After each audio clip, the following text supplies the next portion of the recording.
Hola gente, ¿cómo les va? Mi nombre es Marcos y el día de hoy les traigo un videito que tenía ganas de hacer sobre cómo está Estados Unidos a nivel económico y también en las gráficas, como para saber si ya es momento de bajarse de bolsa, si hay problemas de fondo, qué cosas tenemos que estar viendo para 2026 y cómo viene de cara todo este escenario que plantea la Reserva Federal junto con Donald Trump, que parece ser que ya no quiere que sea un organismo independiente, ¿sí? Es decir, la Reserva Federal es un organismo independiente por ahora, pero Trump está haciendo, digamos, como su maniobra para poder tener injerencia y tener más peso en estas decisiones. Bueno, ¿qué estuvo pasando el miércoles de la semana pasada? Tuvimos la reunión de la Fed, ¿sí? Una reunión en la cual se esperaba que la Fed bajara 25 puntos básicos en la reunión, ya era algo que ya se venía descontando. Y bueno, evidentemente salió Jerome Powell, la Reserva Federal vuelve a recortar las tasas, lo que indica que era algo consensuado dentro de todo. Hubo 2 o 3 personas que no llegaron a ese consenso, querían bajar más. Y siempre fue enfatizado el tema de los datos, ¿no? De qué datos ellos están viendo. ¿Qué estuvieron comentando en la reunión? Además de esto que fue rapidísimo, es decir, se publicó y enseguida, por más que se haya publicado ese dato, el mercado no reaccionó al alza de lo inmediato. Lo que se esperaba básicamente era lo que venía después, que era en la reunión. Bueno, los puntos básicamente fueron la actividad económica, que está a un ritmo moderado, esto lo dijo Powell según los últimos datos que se estuvieron publicando, el empleo que se desacelera y el desempleo sube, y por el otro lado la inflación, que también está subiendo y está por encima de los objetivos del 2%. Ellos quieren un objetivo del 2% anual, esto está por encima, y en las últimas reuniones Jerome Powell dijo: yo no puedo bajar las tasas de interés muy rápido, ¿sí? Porque si no me sube la inflación.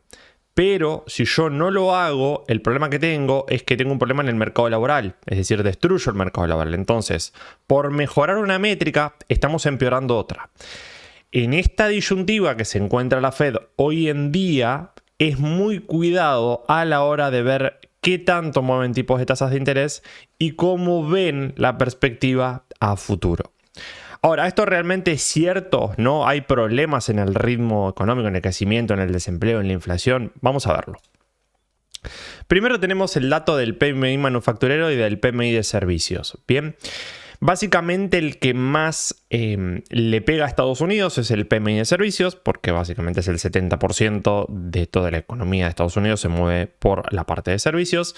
Y esta es una tabla muy fácil de leer, es decir, cuando da de 50 para arriba indica una economía en expansión y cuando da de 50 para abajo indica una economía en contracción.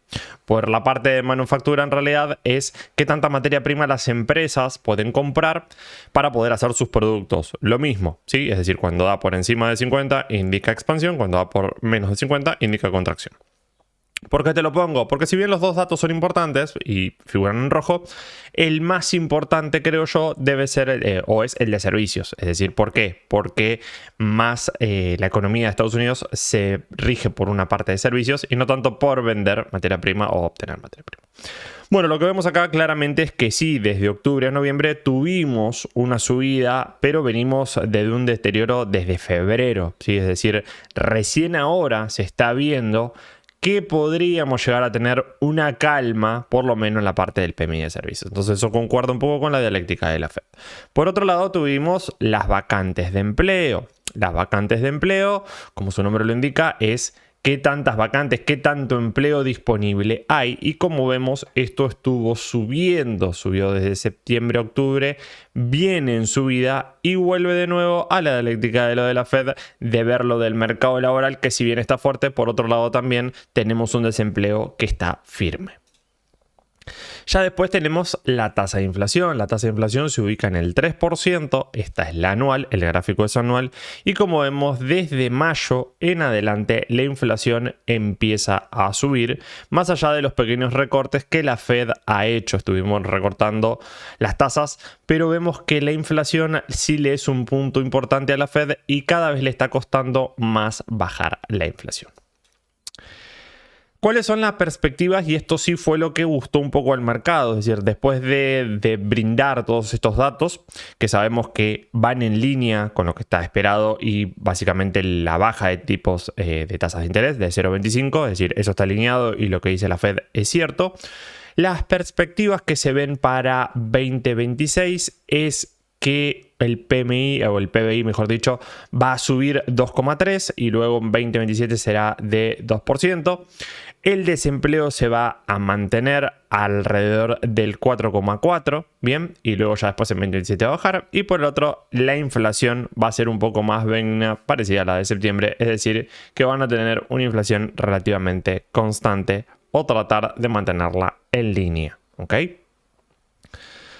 Acá tenemos el gráfico de puntos donde se habló un poco sobre en 2026, bueno, cuántas bajas vas a tener en 2026, es decir, cuántos tipos vas a bajar en 2026. Y ahí sí hubo una especie de contradicción, no estaban del todo de acuerdo de cuántas bajas, ¿sí? Aparentemente, por lo que se comenta, dicen que van a ser 2 bajas de tipos de tasas de interés, pero no sabemos con qué magnitud. Es por eso la línea punteada. La línea punteada refleja cuando todos los miembros del FONC, cuando todos los miembros se ponen de acuerdo en votar esa baja de tipos de tasas de interés, ¿no? Y como vemos acá en 2026, no está del todo claro qué tanto van a bajar y a su vez también tampoco queda mucho margen para bajar tasas. ¿Qué pasa cuando vos bajas la tasa de interés? Cuando vos bajas la tasa de interés, lo que estás haciendo es inyectar liquidez al sistema, es decir, soltar un poquitito de billetes al mercado. Por eso Trump lo que quiere es que bajen agresivamente los tipos de tasas de interés para estimular la economía. ¿Cuál es el problema de estimular demasiado la economía? Que si vos estimulás demasiado la economía, la inflación empieza a ser así, es decir, empieza a subir.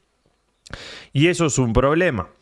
Entonces, para mantener en línea la inflación y el dato de empleo como viene, y también el de desempleo, esto viene muy bien y es la parte, digamos, más primordial, porque yo necesito saber qué proyecciones tiene la Fed de cuánto tasa puede llegar a bajar. Ahora bien, como ya venimos bajando bastante tasa, ya no queda mucho margen para bajar. Es decir, algunos analistas esperaban 3, 4 recortes y sin embargo la Fed dijo que muy probablemente pueda llegar a ser un solo recorte en 2026 o 2. Ya hemos escuchado anteriores veces de que dicen no, esperamos 2 recortes en el año y se mandan 4 o 5. Pero bueno, después vamos a ver que hay otros mecanismos incluso para inyectar liquidez que los vamos a ver ahora más adelante. Entre este desacuerdo, ¿no?, entre bajas de tipos de tasas de interés, tenemos a Steven Mnuchin. Bien, Steven Mnuchin es un economista y es asesor clave de Donald Trump, quien fue nombrado en la Junta de Gobernadores para la Reserva Federal en septiembre de 2025. Mnuchin está de acuerdo en bajar 0,25 puntos básicos. Digamos, es un, no diría lacayo, sino es pro Trump, a bajar agresivamente los tipos de tasas de interés. De hecho, cuando nosotros vemos el comité, cómo vota, podemos ver que justamente en todas las reuniones, ¿sí? Fíjate que tenemos la reunión de septiembre, tenemos la de octubre y tenemos la de septiembre, la de diciembre, la de octubre y la de septiembre. Vemos cómo él quiere bajar siempre 0,5. Siempre quiere bajar 0,5. Nunca se pone de acuerdo en bajar 0,25. Siempre quiere estar como agresivamente en la baja de tipos, es decir, inyectar liquidez al mercado rápidamente. Es bueno para el mercado, es decir, dejemos la parte económica por un momento. Es bueno para el mercado, para las empresas y demás, que inyecten liquidez. Parte sí, parte no. Es decir, ya hemos visto esto en la época de pandemia. En la época de pandemia, cuando bajaron las tasas de interés al 0%, las empresas tomaban préstamos que prácticamente después devolvían lo mismo. El problema es cuando te suben los tipos de tasas de interés, porque vas a tener que devolver mucho más dinero del que vos pediste, ¿ok? Entonces no está bueno tampoco tener una tasa de interés al 0% porque sobreestimulás la economía y tarde o temprano eso te impacta en inflación. Bueno, como vemos, Mnuchin, favorito de Donald Trump, quiere una tasa básicamente baja, es decir, quiere bajar agresivamente los tipos de tasas de interés. Y Powell tiene mandato hasta mayo de 2026. En 2026 parece ser que a mayo ya Powell no va a seguir como presidente de la Fed y se está charlando de 2 favoritos que también casualmente los tiene Donald Trump. Es decir, está tratando de meter injerencia para poder modificar este número, ¿sí?, el número de las tasas de interés y bajarlo lo más posible. Y tener, digamos, como control sobre un ente que se supone que es independiente. Yo creo realmente que por más que venga alguien favorito a él, no creo que le quede mucho más recorte de tipo de tasas de interés, ¿sí? En el sentido de que no podés tampoco sobreestimular la economía porque sería como una especie de ilusión. Estás metiendo liquidez al mercado, los mercados van a subir, no quita que no suban, ¿sí? Es decir, estamos hablando de las empresas, del S&P 500 y demás, no quita que no suban, pero lo estás estimulando a puro billete. Cuando en realidad las acciones tienen que ganar dinero, las empresas tienen que ganar más, las empresas tienen que contratar más gente porque están vendiendo más y es una suba un poco más auténtica y más sana, no tanto por metemos liquidez, vamos al préstamo y sobreestimulamos de esa forma. Entendiendo todo esto, algo a destacar también fue, esto lo puedes leer en El Conejo de Wall Street, www.elconejoWS, te lo dejo acá en la descripción, donde tenemos noticias de mercado. Algo muy interesante a destacar fue esto de la baja de 25 puntos básicos, 0,25, y el programa de recompra de treasuries de 40.000 millones. Esto hizo un poco de ruido en el mercado, y te pongo ahí que es una especie como de QE, ¿no? Ahora vamos a explicar qué es el QE, pero ¿por qué hizo un poco de ruido? Porque vos bajás 0,25 puntos básicos la tasa de interés, es decir, que estás como estimulando un poco la economía, venís viendo el dato de inflación como está dando, el dato de empleo, el PMI de servicios, venís llevando las métricas relativamente bien y acomodadas y como bien te dice Powell ahí, el comité de la Fed, estamos viendo, qué sé yo, el mercado laboral dentro de todo se la banca, te está planteando un panorama en el cual, si bien es complicado, te está diciendo, che, la estamos llevando bien, o por lo menos eso es lo que está tratando de dar a conocer. Sin embargo, el pinchazo viene por esta parte de recompra de treasuries por 40.000 millones. Y acá yo te pongo, es una especie de QE. Para entender lo que es el QE, básicamente el QE significa Quantitative Easing o flexibilización cuantitativa, para ponerlo en español, ¿sí? Y cuando vos escuches hablar de QE es cuando la Fed compra bonos del tesoro, ¿sí? Y a veces hipotecarios en grandes cantidades. Vos te vas a preguntar, ¿para qué hace eso? Bueno, como bien comentábamos, bajar los tipos de tasas de interés hace inyecciones de liquidez. Ahora, si el banco tiene un bono, ¿sí? Un bono, y la Reserva Federal dice, che, yo te compro ese bono, ¿qué pasa? La Reserva Federal se queda con el bono, lo guarda y el banco pasa a tener billetes. Ahora, imagínate si el banco ahora pasa a tener toda esta cantidad de billetes de este lado y la Fed pasa a tener todos los bonos de este lado. La Fed lo que va a hacer es guardarse los bonos y con esto directamente tiene que ver a ver qué hacer. A su vez también es como una especie de inyección de liquidez, digamos como por debajo de la mesa, porque estás inyectando liquidez. Hay una relación entre el precio y la tasa. ¿Qué quiere decir esto? Si compras mucho el bono y el bono sube de precio, lo que pasa, que es lo que va a hacer la Fed, la tasa de interés del bono te cae. Entonces el banco va a decir, che, me compraron todos los bonos, tengo liquidez y encima el bono que tengo, el bono que yo tenía, como lo compraron y subió de precio, este bono rinde menos, capaz que rendía el 5 y ahora te rinde el 3. ¿Qué hago con esto? Me tengo que ir a otro tipo de instrumento, puede ser el oro, puede ser el ETF, puede ser alguna acción y demás. Ahí es donde viene el juego como para poder mantener esto. ¿Por qué se hace esto en realidad? ¿Cuál es el beneficio o qué es lo que se trata de evitar al poder hacer este tipo de maniobras financieras que hace la Fed? Esto se usa en periodos de recesión. Recesión, como vimos, económica dentro de todo no hay. Es decir, no hubo periodos, o mejor dicho, hubo periodos donde hubo duda en algunos datos, pero la verdad es que no hay todavía un dato fuerte. Cuando vos tenés un desempleo alto, el desempleo dentro de todo sí, de hecho Amazon, por ejemplo, recortó 300.000 puestos de trabajo con este tema de la inteligencia artificial. Imagínate si ahora cada vez que metamos más inteligencia artificial en las empresas más van a dejar de depender de los seres humanos o de las personas para contratar trabajo. Eso puede ser un dato bastante a tener en cuenta. Otro tema también fue el tema de los aranceles. Y también por otro lado es cuando las tasas ya están muy bajas y no pueden seguir bajando. En el caso, por ejemplo, de 2008 y de 2020. Es decir, cuando vos tenés la tasa ya muy baja, ya no podés seguir bajando tasas. Entonces, ¿qué haces? Recurrís a la compra de estímulo, ¿sí? Básicamente a la compra de bonos para hacer ese estímulo monetario. Entonces esto lo que nos deja es como una especie como de sabor amargo, porque Powell te dice, no, dentro de todo venimos bien, hay métricas que estamos viendo, qué sé yo, que esto, que lo otro, bajamos la tasa, Miran quiere bajar mucho, Trump quiere bajar muchísimo más, ¿no? Quiere meter a sus personas, a sus elegidos dentro de la Fed. Y me salís con que vamos a hacer recompra de bonos unos meses, ¿no? De corto plazo, como bien te pongo acá. Dice, manteniendo una proyección de aplicada, bueno, las recortes adicionales, ¿no? Y adicionalmente la institución informó que comenzará a recomprar 40 mil millones en treasuries americanos de corto plazo. Es decir, bonos de corto plazo. Es como que está todo bien, pero bueno, necesitamos recurrir a esto como para sostener un poquitito las cosas, ¿sí? Como porque hay como turbulencia. A su vez, cuando se conoció esta noticia, el oro empezó a subir, ¿sí? Es decir, cuando se conoció todo el dato completo de la Reserva Federal, es decir, de la baja de tipo de tasa de interés, lo que te comenté yo recién, más la recompra de treasuries americanos, el oro empezó a subir y de hecho casi alcanza récords en los 4.400 puntos, casi 4.500. ¿Cuál es el tema con el oro? Si vos me bajás mucho los tipos de tasas de interés, empezás a tener liquidez en el sistema. Si Powell empieza a comprar bonos, estos billetes empiezan a dar vuelta por todos lados. Y ya la gente no quiere estos billetes. Entonces, ¿qué hace? Se va a commodities, como puede ser el oro, la plata, es decir, diferentes tipos de cobertura, ¿sí? El oro siempre ha sido un activo refugio, fue uno de los grandes activos en 2024 y 2025.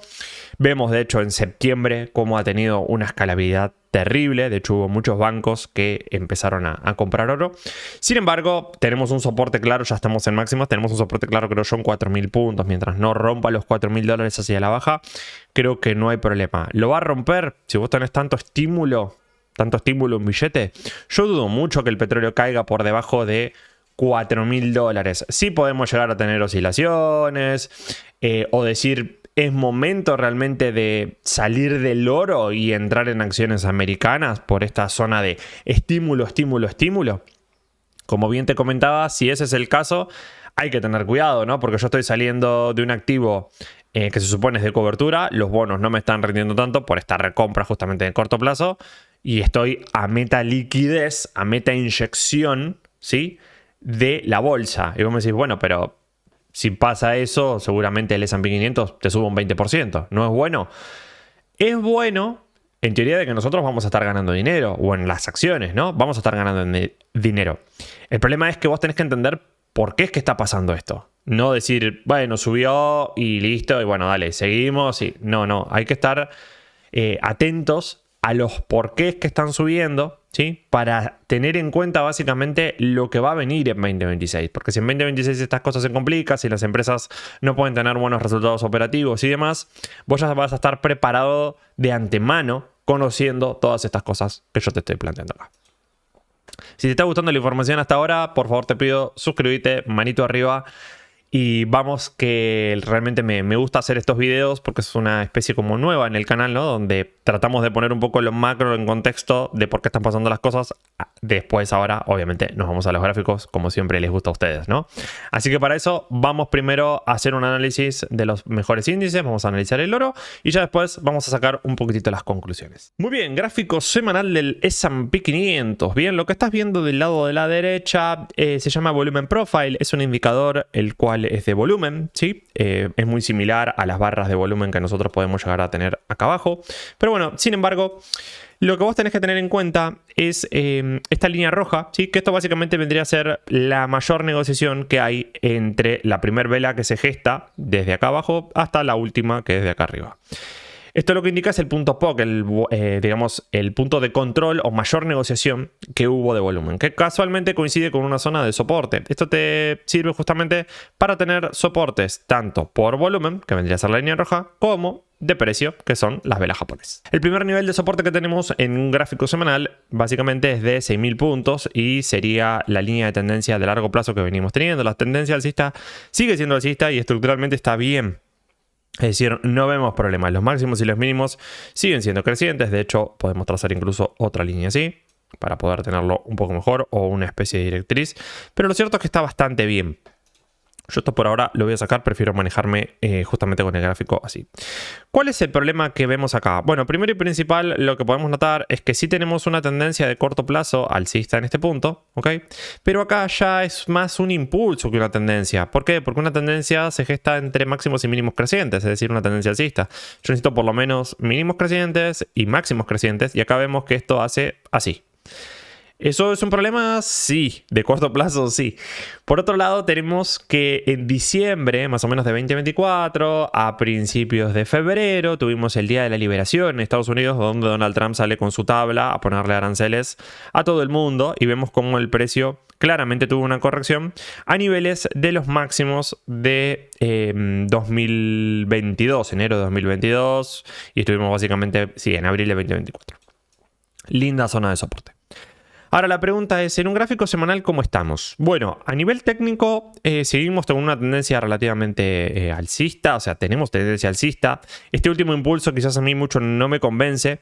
Y por el lado de los indicadores tenemos, digamos, señales de agotamiento, ¿no? Tanto por parte de RSI y por parte del MACD. ¿Por qué pongo estos indicadores? Porque son indicadores fáciles de entender, son básicos y cualquier persona puede tener acceso a ellos. Yo utilizo otros, pero digamos que la conclusión es la misma, es decir, tengo una fuerza relativa bastante en la parte superior. Y tengo también un MACD cruzándose. El MACD tiene media móvil, por lo cual usa los parámetros del precio de lo que vendría a ser el precio que se está moviendo acá. Es decir, puede llegar a venir con un poco de retraso el MACD. Fíjate que de hecho acá marcó el cruce y acá como que sería la compra, entre comillas. Pero no se suele utilizar así. Ya te digo, es como más un oscilador. Vos tenés que verlo como la fuerza o la intención del mercado. Entonces lo que tenemos de primer plano es que 6.000 puntos sería una buena zona de soporte. De caer el mercado estamos hablando de una caída del 12%. Aún así seguiría siendo alcista de largo plazo. Pero no veo por el momento correcciones o indicios de rupturas, por lo menos en el momento. ¿Qué es lo que sí veo? Lo que veo es que el precio está haciendo como una especie de rango en la parte superior, ¿sí? A raíz de toda esta liquidez, ¿el mercado puede llegar a los 7.000 puntos? Es decir, de estas noticias de liquidez y demás. Sí, no lo veo tampoco tan descabellado. Es decir, 7.000 puntos no es tampoco una subida tan grande. Estamos hablando de casi un 2,5, 2,60%. Pero lo que veo sí es una pequeña zona de soporte en un gráfico diario que ahora la vamos a ir a revisar, ¿ok? En el gráfico semanal, ya te digo, mientras la vela no cierre por debajo de los 6.500 quizás, no vería una corrección un poco más grande, es decir, como vimos acá. Fíjate que acá, por ejemplo, tenemos un rango y esta vela, ¿sí? Esta última vela cierra por debajo de este nivel de soporte, es decir, esto que nosotros tenemos acá, cierra por debajo y ahí sí empieza una caída. A su vez también tengo el volumen profile que me está marcando la zona de volumen, por lo cual ya lo está rompiendo la zona de soporte y ahí ya justamente con el día de la liberación empezó todo el problema. ¿Qué pasa en un gráfico diario? En un gráfico diario sí ya tengo algunas debilidades, tanto en MACD como en RSI. La vela del viernes no ha cerrado del todo bien. Y tengo un soporte en los 6.600 puntos aproximadamente. Esa es mi zona de soporte de corto plazo. Si tendría que trazar una especie de línea de tendencia, sería así, una especie de canal. Aunque la línea superior me queda medio mal porque tiene un solo contacto. Y si tengo que bajarla, podría trazar una especie como de directriz. Es válido también este análisis, pero bueno, lo cierto es que este máximo fue prácticamente igual al anterior, no fue superior, ¿sí? Por lo cual, no me extrañaría, dado que estamos terminando el año, muy probablemente venir a testear esta zona de los 6.600, que es una zona de soporte. Siempre y cuando no rompamos esa zona, que ya hemos de hecho vulnerado en algunas situaciones, por eso dejo una zona de soporte entre 6.650 a 6.550, es decir, esa franja que nosotros tenemos acá, o vamos a trasladarlo un poquitito así, ahí. Creo que no va a haber problemas. Yo creo que es una buena zona de soporte. Estamos hablando de caídas aproximadas de unos 3-4% aproximadamente. Y de llegar ahí a esa zona tenemos que ver a ver si tenemos fuerza o intención de vender. ¿Por qué? Porque si esto viene acá, muy probablemente pueda llegar a subir. No va a ser un máximo más grande que el anterior. Vamos a estar en un rango y a partir de acá muy probablemente rompamos a la baja, volvamos a subir, reconozcamos esta área de resistencia y iríamos hacia abajo al soporte en semanal. Esa situación no está ahí, pero lo que sí sabemos es que ahí no se puede hacer una compra o digamos, tener indicios de querer comprar en esa zona por las noticias de la Fed. Sí, si estamos comprados, mantenernos comprados. Si estamos comprados antes, si estamos comprados más o menos en 6.500, yo creo que sí, es una buena zona para por lo menos mantenerse. Pasamos a otros índices como por ejemplo el Nasdaq. El Nasdaq está exactamente igual que el S&P 500, parece incluso un calco, ¿sí? El Nasdaq sigue también en gráfico diario caído, ¿sí? Lo mismo, no hemos llegado a máximos anteriores. Soportes claros en 24.600, ¿ok? Y lo mismo, es decir, tenemos una secuencia de máximos y mínimos crecientes, aunque los máximos dejan de ser crecientes acá. Es decir, este máximo es más chico que el anterior.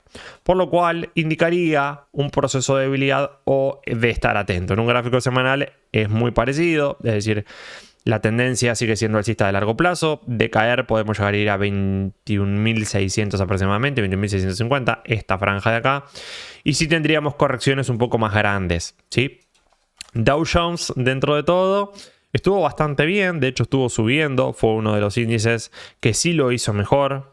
Entre un mix entre el S&P 500 y un mix entre el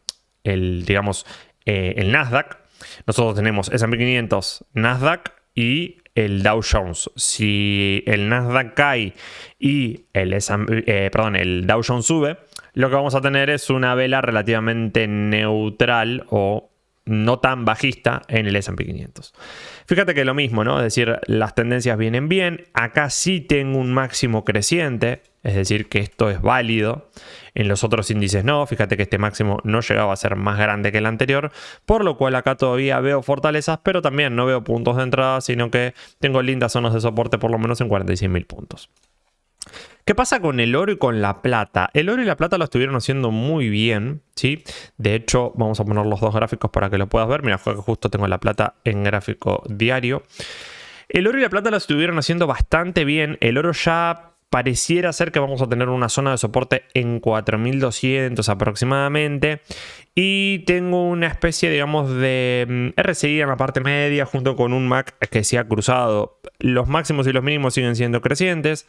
Acá no veo problemas, vuelvo a lo mismo, el soporte más importante creo yo en un gráfico semanal sigue siendo la zona de 4.000 puntos y la plata tiene un componente más volátil, es decir, acá estamos usando otro indicador que se llama Squeeze Fusion Momentum, que básicamente es momentum con ADX y hay otros indicadores y como vemos tiene un ADX con un momentum completo, por lo cual indica que todavía queda algo de fuerza por subir, al igual que en el gráfico diario del oro, ¿sí? Queda algo de fuerza por subir y cuando vamos a ver el agotamiento lo vas a ver cuando el precio empieza a lateralizar o empieza a hacer un pequeño rango así y vemos que tanto RSI como MACD ya empiezan a perder presencia o incluso este indicador empieza a dibujar algo parecido a esto porque vamos a tener rangos y muy probablemente después pueda llegar a venir una vela que se coma las anteriores y ahí podríamos optar por algunos retrocesos. Sin embargo, estos commodities han sido muy comprados y muy adquiridos por bancos y a su vez también hay que entender que, como te comentaba hace un rato, ¿no? Es decir, si vos tenés liquidez en el mercado moviéndose, lo más probable es que haya gente que diga, che, mira, yo me quiero refugiar todavía en el oro, no quiero salir de estas posiciones, me quiero quedar acá por el momento. Bueno, como vemos en los índices, dentro de todo todavía no ha cundido el pánico. Parece ser que vamos a tener algunas pequeñas correcciones. En el gráfico semanal creo yo que todavía estamos bastante bien. Estamos en un rango. Mientras no rompamos esas zonas de rango, creo que no habría ningún problema.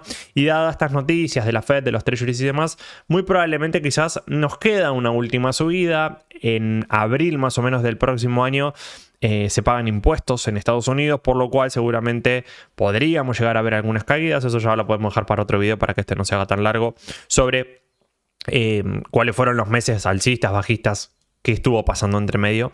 Quizás lo podríamos dejar ahí, déjamelo en los comentarios a ver o qué otras ideas tenés. Pero bueno, básicamente desde un punto de vista técnico se ve saludable. Sí, la tendencia sigue siendo alcista por el momento, no ha cambiado la de largo plazo, que es un gráfico semanal. La del gráfico diario estamos en un rango. Sí tenemos algunos problemas porque de corto plazo los máximos de los índices no llegaron a ser igual, por ejemplo, como lo que te mostré, ¿no? En el S&P 500 y en el Nasdaq, pero sí, por ejemplo, en el Dow Jones. En el Dow Jones sí hizo un máximo creciente, pero en los otros índices no. ¿Cuáles son los desafíos a nivel económico para la Fed el próximo año? Por un lado, la inflación que no termina de bajar. La inflación es algo que todavía está de lleno. Ellos tienen una proyección de que la inflación dentro de todo la van a controlar y la van a bajar. Pero ya una vez bajando los tipos de tasas de interés, porque ya no te queda mucho que bajar, es decir, no vas a poder mantener la inflación como está. Es decir, si vos seguís bajando los tipos de tasas de interés, la inflación va a subir. Entonces, ¿cuánto más queda realmente?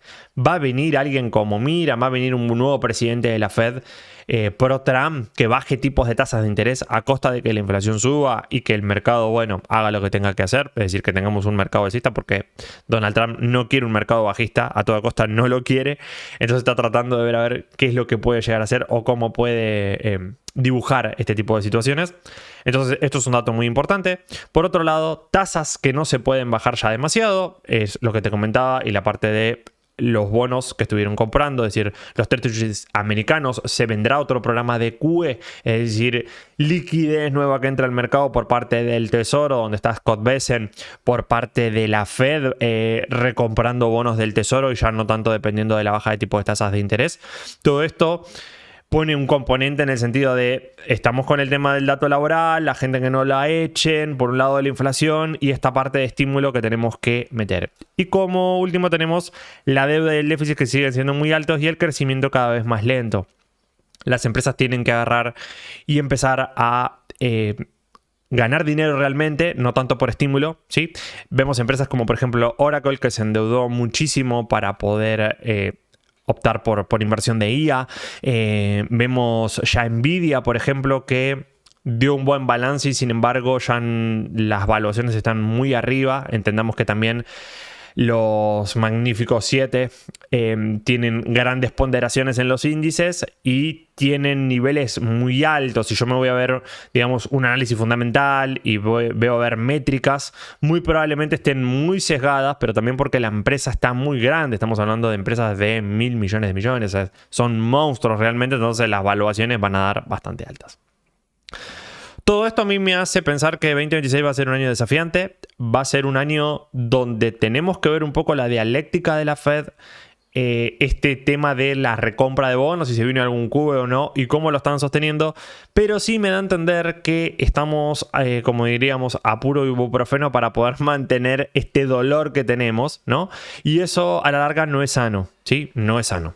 Si tenemos un cambio de tendencia en un gráfico semanal o por lo menos una ruptura de un soporte, lo más probable es que asistamos a caídas del 12%, que aún así seguiríamos siendo alcistas. Como te lo mostré hoy, no lo veo ahora de corto plazo. Un gráfico semanal dura, por eso también quiero hacer este tipo de videos para que no veas el video y después a la otra semana ya cambie todo completamente. No. Un gráfico semanal te dura aproximadamente unas... sí, diríamos casi 2 meses aproximadamente, porque son 4 velas en el mes. Así que mientras no rompa esos niveles de soporte, yo creo que no hay ningún problema. Si quieres más información, obviamente puedes ir a los vivos que hacemos a la mañana de lunes a viernes de 10 a 12 de la mañana hora argentina. Siempre vamos a estar ahí analizando el mercado, viendo las noticias y viendo estos compuestos que claramente son desafíos que se van a venir en 2026. Sin más, chicos, me despido. Les voy a dejar toda la información acá abajo si me quieren contactar y como siempre nos estamos viendo en los próximos videos y en los próximos directos. Chau, chau, cuídense.